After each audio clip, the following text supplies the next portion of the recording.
Hi students, welcome back to the session on free vibration. So previously we discussed about the method, that is Newton's method or equilibrium method. So finding the natural frequency of a single degree of freedom system, that is the free undamped vibration.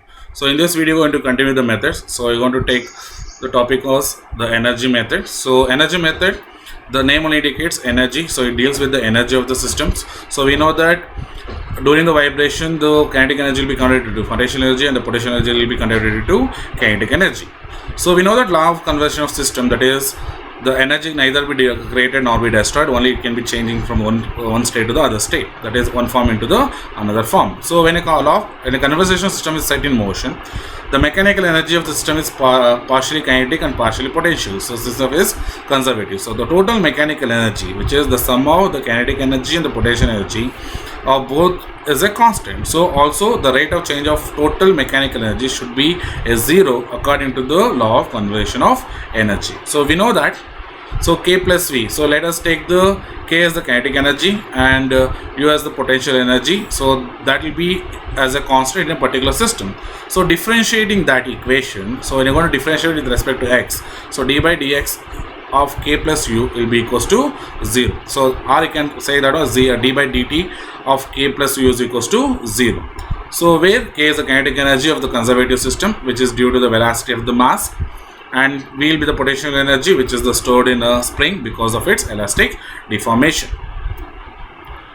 Since the spring is an element assumed to be a negligible mass, so neglecting the mass over here, the kinetic energy will be given by half mx dot square, that is it will be a velocity, so of m into mass x dot square, the velocity square.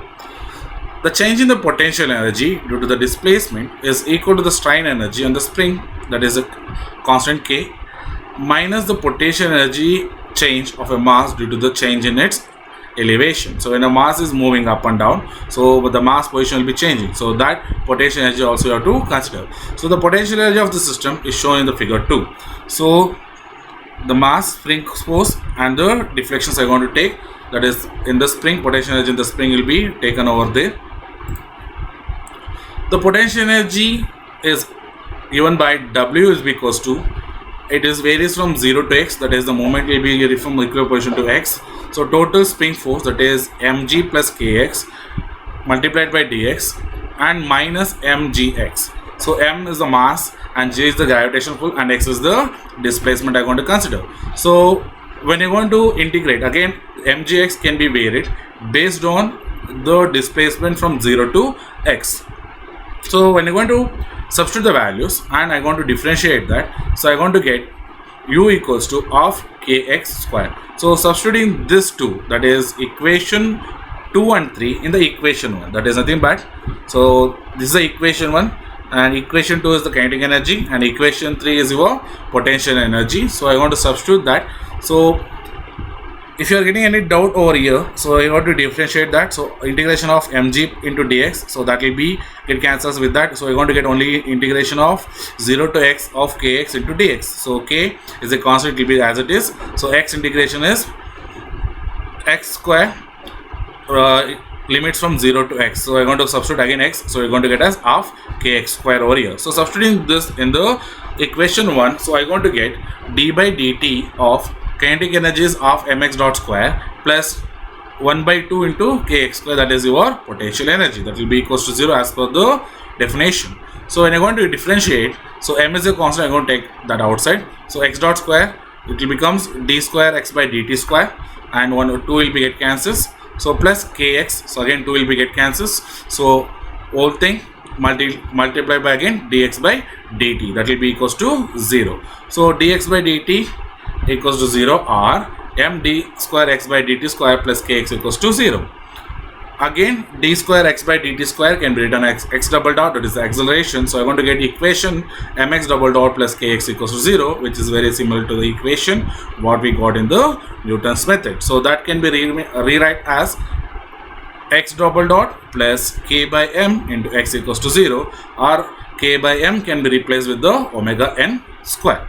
So this is how you're going to get the equation using the energy method. So energy method, the major thing is you have to identify and you have to find the kinetic energy of the given system and potential of the given system. Then you have to do the summation and you're going to differentiate with respect to the time. Coming to the third method, that is Rayleigh's method. So according to this method, the maximum kinetic energy of the system at its mean position is equal to the maximum potential energy at the extreme position. So let the motion of the vibration be simple harmonic motion. So we already seen the simple harmonic motion. So I'm going to take the displacement x is equals to a sine omega n into t. So where a is the amplitude, omega n is the natural frequency, and t will be the time. So where x displacement of the body from the mean position after time. So a is the maximum displacement from the mean position to the extreme position. So differentiating this equation, that is x equals to a sine omega t. So I'm going to differentiate that. So differentiating this equation, so I'm going to get dx by dt is equals to x dot, that will be equals to omega n. So omega n comes outside. So sine integration is cos omega t and a is a constant. So it's going to get as omega n a cos omega n into t. So maximum velocity at mean position. So that is nothing but x dot is equals to omega n into a. So maximum kinetic energy mean position will be of mx dot square. So I'm going to get as of m into omega n square into x a square. That is x double dot. X dot I'm going to replace with omega n into a over here. So I'm going to get as half m into omega n square into a square. So the maximum potential energy at extreme position is given by half Ka square.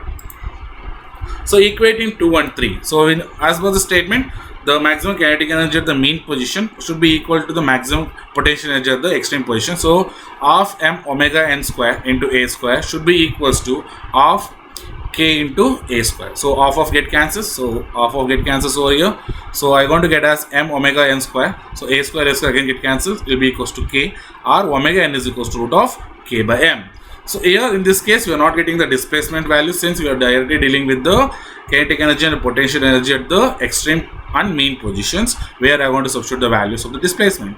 So here directly I can get the natural frequency omega n is equals to root of k by m. So this is the equation I got from Newton's method as well as energy method and the Rayleigh's method. If you take the another things, in this case the time period Tp is given by 2 pi by omega. So that will be equals to 2 pi. So omega can be written as root of k by m. When I'm going to rewrite that, I'm going to get as 2 pi root of m by k. So if the natural frequency or the frequency of vibration, if you consider in hertz, I'm going to get as Fn is equals to 1 by Tp. That is nothing but omega n by 2 pi. So I'm going to get that one as 1 by 2 pi into root of k by m hertz.